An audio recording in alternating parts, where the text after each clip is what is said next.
yeah, we're gonna try this again. We're gonna see how many times this fails. All right, so we gotta project. We gotta use our outside voices. So yeah, man, all we gotta do is not get into a car accident. Yeah, while we're filming, because then it will be evidence used against us in a court of law. Well, we can destroy it then real quick. Yeah, real quick. But yeah, I had to go cold brew today. It is hot. Yeah, I decided to be completely psychopathic and I went with straight hot. I'm trying to neutralize the temperature so that my insides are just as hot as the outsides. I find actually hot coffee is actually very refreshing though in the summer. Yeah, you know what's real refreshing is hot peppers. You do a little bit of hot peppers, you sweat and you are miserable for, 10-15 minutes, but Get it out of your system. system. Then you come down.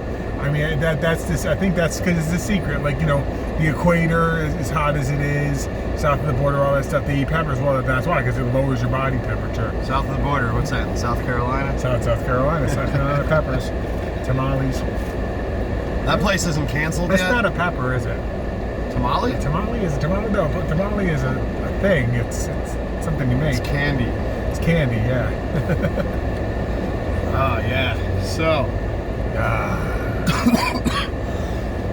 how has your week been, man? it's been that my friend is not COVID. That's what they call a smoker's cough. Smoker's cough.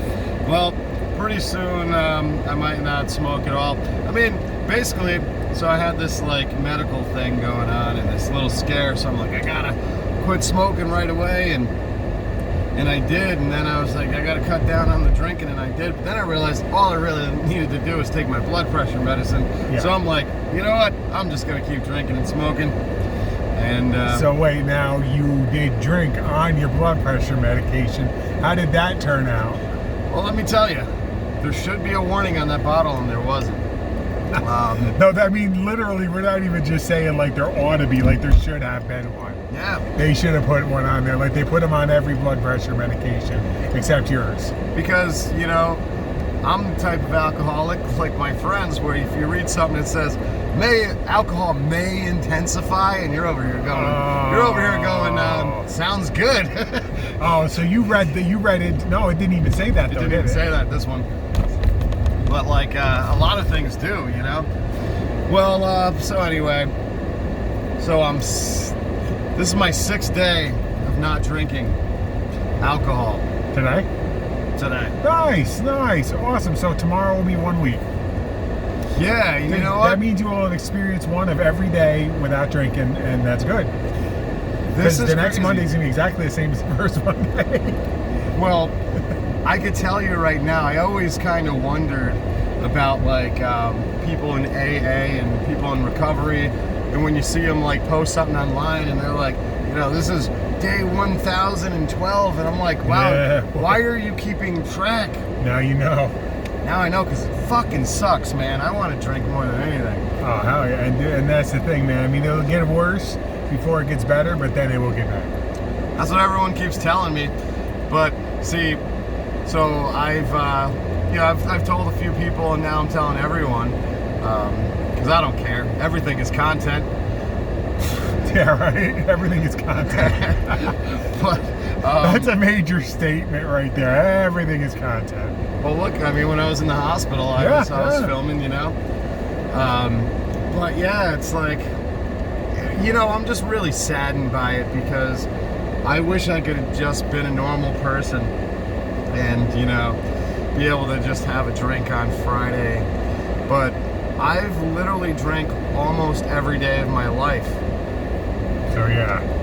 So I mean, that is alcoholism. That's kind of like the textbook definition of alcoholism. No, the textbook, because I went to AA back in the day when I was a drinker. Did you? The textbook definition, they said it's not how much you drink, it's not how often you drink, it's what happens to you when you drink. See, that's a different thing. That's tough for you, because I noticed you told me about this. You're not a complete and utter asshole when you're drunk.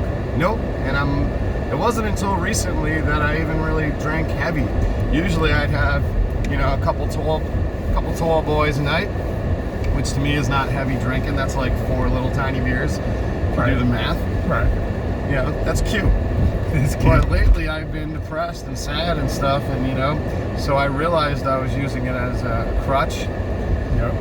And but I've been having blackouts, man, like forgetting stuff and not knowing what happened last night. And how did I get home? And that's I'm not driving. Yeah, no, he's not driving. Still not sure. How So that's a real bad sign right there. Yeah, that's when you get to the blackout stage, because then you never know, you're gonna wake up and there's gonna be a body in bed next to you. And, honestly, I think that started since I've taken the blood pressure medicine.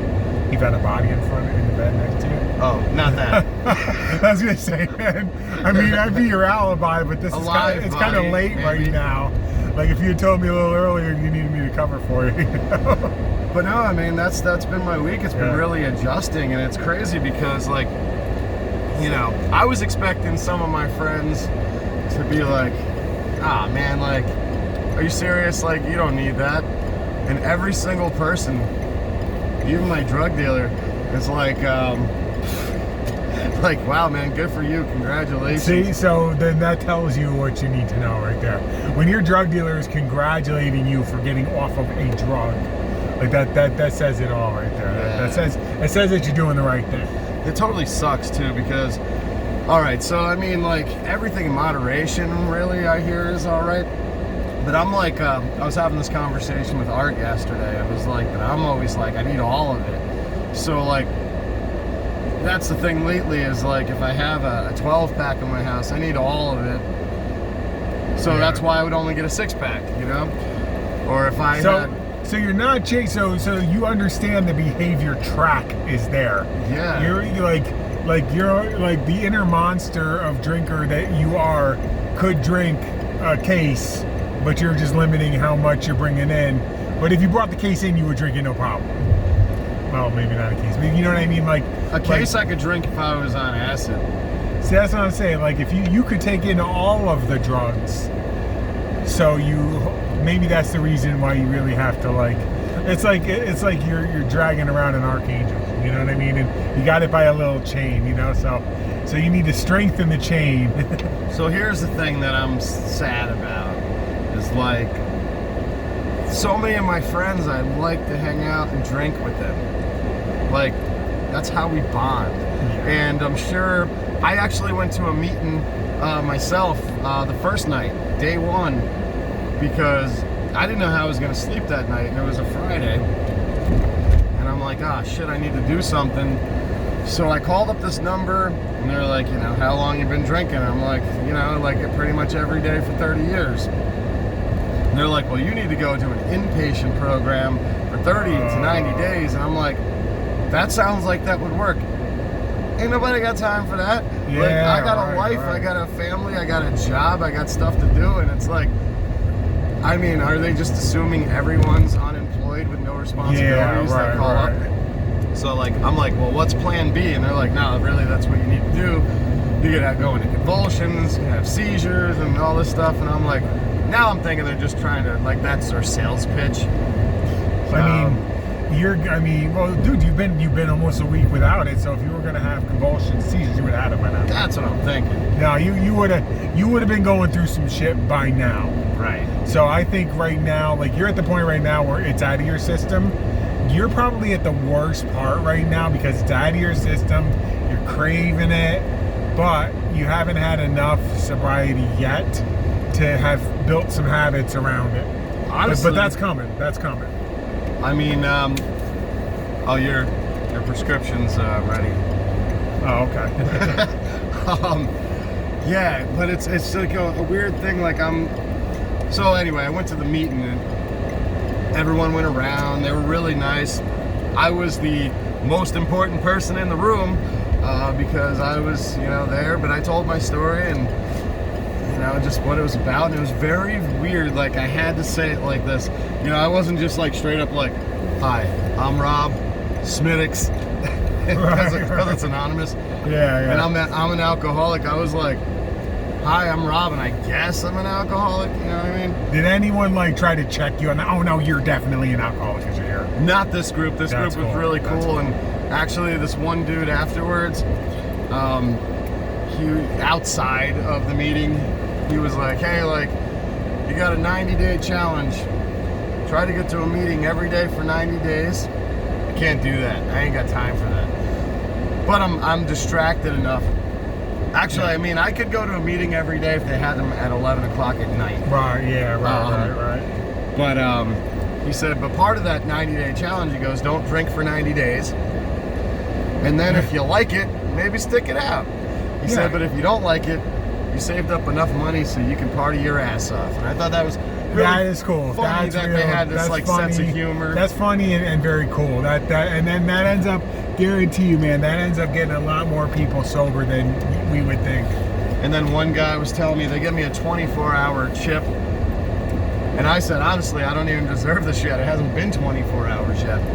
But believe it or not, that chip was what kind of mentally gave me the motivation to get through the night. Gotcha. So I could actually feel like I earned it in the morning.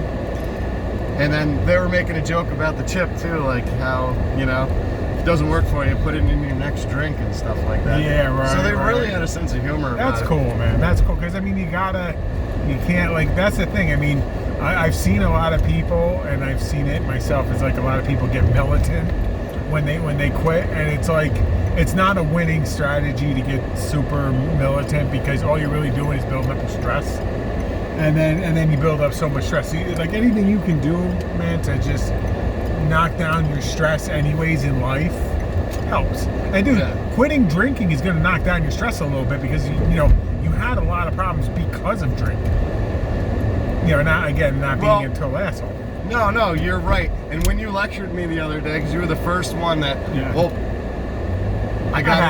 you picked me up that morning after I didn't even wake up to my alarm clock. I had no idea how I got home. Oh, is that when you smelled like a fucking brewery? And then you're like, you smell like a brewery. Now, granted, I knew you were coming. I didn't have time to shower, just brushed my teeth, threw on some new clothes. But I was like, damn, I smell like a brewery. Like, dude, I wasn't even picking on you, man. You just smelled. I noticed it. I was like, damn. Well, I don't normally drink any liquor. I'm a beer guy, but I did drink some Bloody Marys. Fucking delicious. Well, so anyway, so part of this sober thing that's really getting to me is like, I just don't know if I'm gonna enjoy like concerts. Like, I got all these like outdoor 2-day, 3-day concert festivals and stuff coming up, and I'm like, are they even gonna be any fun?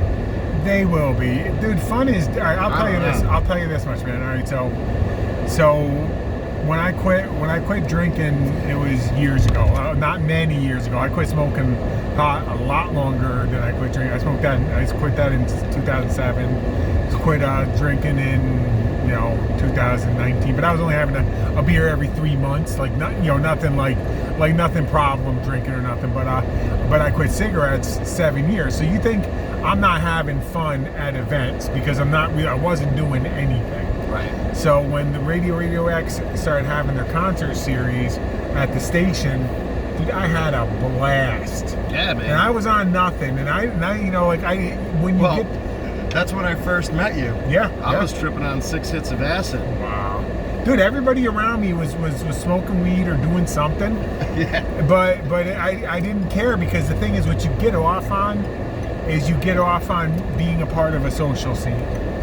You get off on that, and the thing is, when you're drinking, you can't get off on that because your mind is so focused on getting off on drinking. So once you'll get away from drinking after a few days, few weeks, whatever, your brain's got to find another way to get the dopamine, and it will, because the brain likes dopamine. Yeah. So your brain will find other ways of getting dopamine, but the problem is you've got it hardwired on fucking. It's like, It's like, let's say you were a super hardcore asshole about the keto diet, and you got totally into the keto diet, doing everything keto, and you got the t-shirt and the hat and the bumper stickers, and you're Mr. Super Screw You Guy Keto Diet, and then suddenly the keto diet was taken away from you. Yeah, it's gonna suck for a little while, you know what I mean? Because your whole source of nutrients and sustenance was based off of the keto diet. But dude, you're not gonna stop eating. you are going to, you're gonna have to scramble to find food that you like and is good for you. But dude, eventually you'll just come upon some other diet. And dude, if it's not drinking for you, man, what it might be you going out with a camera and taking pictures. Could be anything. Well, honestly, so you gave me your new book to read before it hits the stores or wherever, and yeah, I'm more than halfway through it. It's pretty dope. Nice. But you give me, because I've actually started writing books many times and only got to like a certain point and just gave up, you know. So I'm thinking one of the things I'm going to do in my time that I would have just been drinking and bored. So I think I'm actually going to finish at least one book. You've got me the inspiration for that.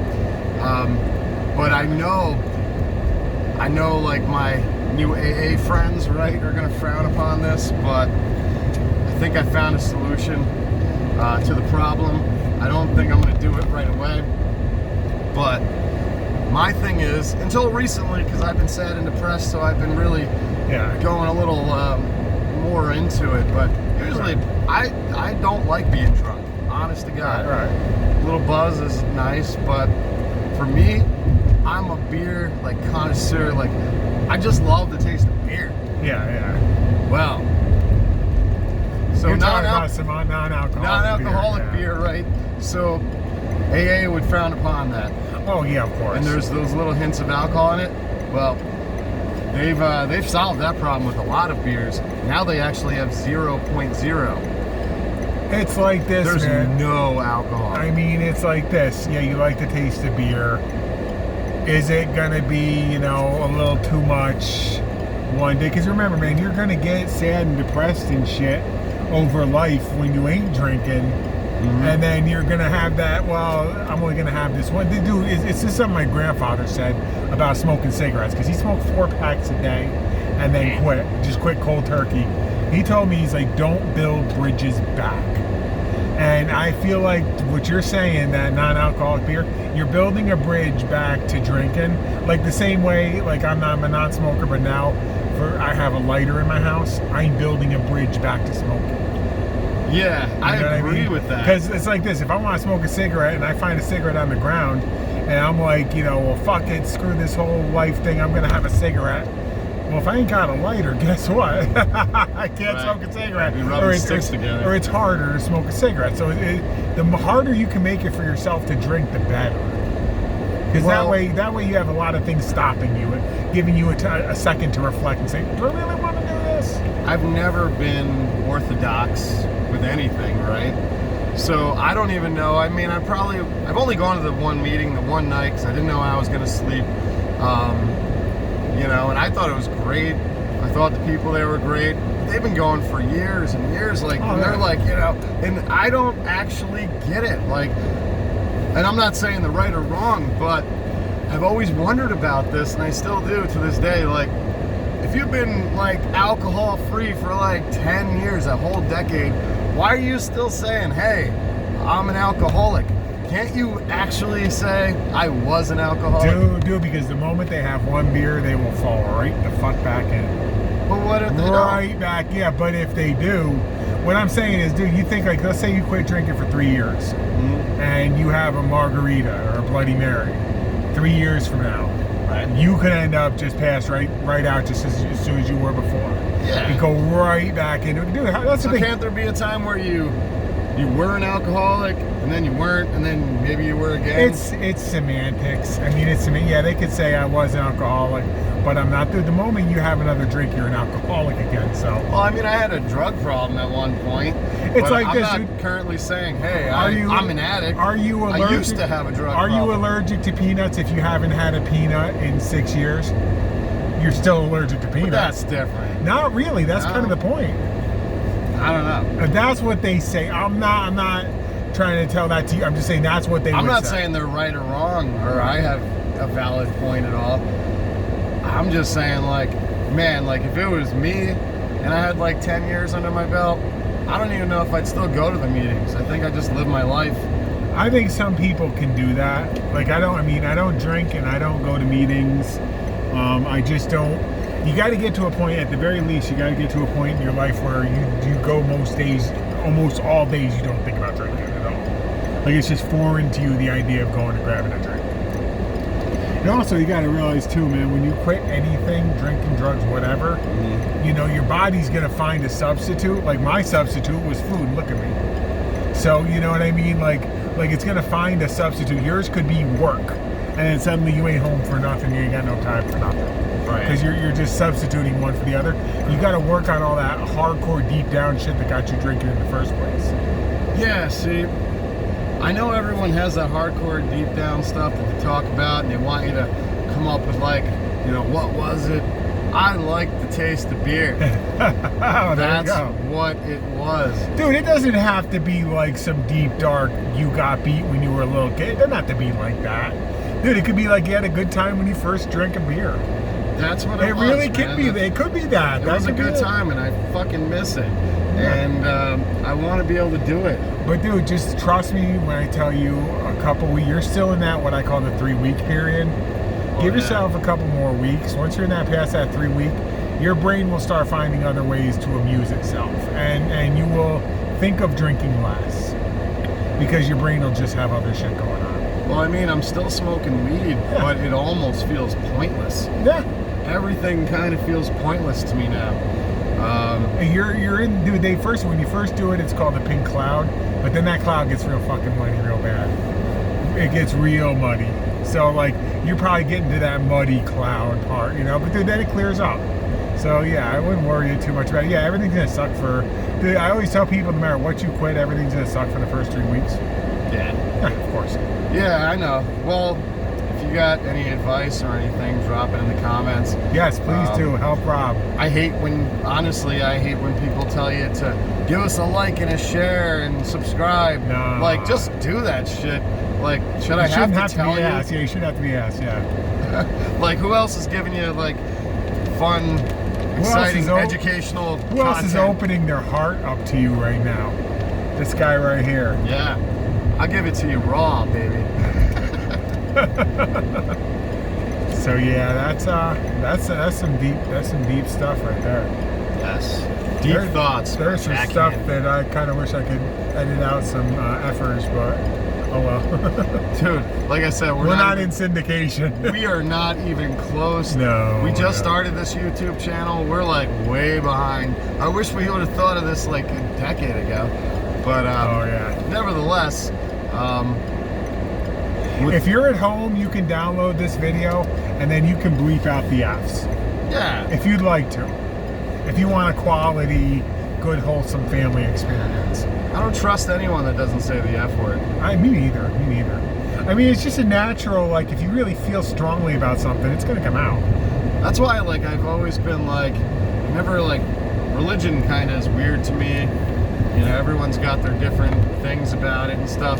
But man, I would just love to go to a church one day and they'd be like, Jesus fucking Christ. You know what church almost does that? I would go there again. There's a church that kind of almost does that. Where? It's a church of all saints and sinners. It's Nadia Bolsweber. She's the pastor. She's like, dude, she's all tattooed up. I mean, she's like us. She's kind of like the way we are in life. And she just says her church is a Lutheran church, and it's like, you know, they accept everybody, and they swear, they don't care, you know, as long as your heart's in the right place, that's kind of the point. Right. So I love that church. I listen to her sermons sometimes once in a while because they're just like they're legit, you know. Well, I know, like, we don't touch on politics or religion. I mean, basically, I think it's like we don't take a side. No. I think this shit is interesting as hell. It is. I mean, I look at it like this. Basically, the question is, we have this thing called consciousness, and it's a mystery, miracle thing that we don't, not a miracle, let's not say it's a miracle, let's say it's just a mysterious thing that we don't really know where it comes from. Even science doesn't totally understand it. And you're asking yourself, do you believe that consciousness could possibly exist in a form that was at the beginning of the universe? Could that be possible? Yeah, sure. Yeah. I mean, you know, I'm not saying it happened. I'm not saying there is a white-haired God or whatever, but it's possible. I mean, what a letdown if it's not white hair. Oh, right? I know, right? Yeah. I mean, if you meet If it's, God, if it's like a turtle. No, not like a turtle, because I know that there's a religion where they have a world turtle. But like if it was just like a frog chilling out in a jumpsuit. I like the frog That'd be jumpsuit, cool. right? Yeah. Right? Like some Like yeah, a prisoner Frito shit. jumpsuit. A frog in a prisoner jumpsuit. Yeah, that'd be cool. That would be cool. I believe though in a higher power. I believe that a higher power has to have a sense of humor. Yeah, because Oh my God! why wouldn't you? Why would God not have a sense of humor? I know. We have a sense of humor. God is supposed to be greater than us, and God has a sense of humor. God's probably funny as hell. God's got to be the funniest motherfucker around. Oh yeah, dude, he is. Of course he is. I mean, Oh, think yeah. about it. I mean, aren't we just a joke here? Right. Earth, this planet? I mean, Like- anywhere you ever get really deep into thought, you realize how absurd everything is, and then you just have to laugh. That's God. God's hanging out with his other buddies up there before like everything was created. I mean, I don't know if there are other gods, right? But I guess you could say there are other gods, and they're all hanging out, and God's like, hey, wouldn't this be funny? You know, let's put these little things with egos all in a world, and let's watch them fight. And let's disconnect them from like being able to see us, so they think they're the only thing out there. Yeah, just to make it more funny. And let have them make up things that they think are us, but they're not even close. None of them. Yeah, exactly. Dude, then he died and he go to heaven, and God's like, da da da da. That's all he says. That He would be walks some away. funny He shit. just walks away. Da da da da. Juggles a couple of things on fire for him, and then walks away. That would be great. Oh, that would be well, I awesome. think we covered pretty much I think everything. we did. God, the so- universe, addiction. I think we covered it all. Yeah, I think coffee, God, and cigarettes. It's all that you need. It's all that you need just to break this routine. Nice. All right, so Oh, you got that something? is the perk for today's drive-through issue. Yes. Stay tuned for more stuff from the couch. And Art will be back. Jessie, I'm not sure if Jessie will be back. She may put in an appearance, only because she went to do some other thing like with us, so at a different time slot. So she's not at the station when we are. But she will. I'm sure she will put in appearances. We're just not special enough for her anymore. We are not special enough for her. Take it easy, everybody.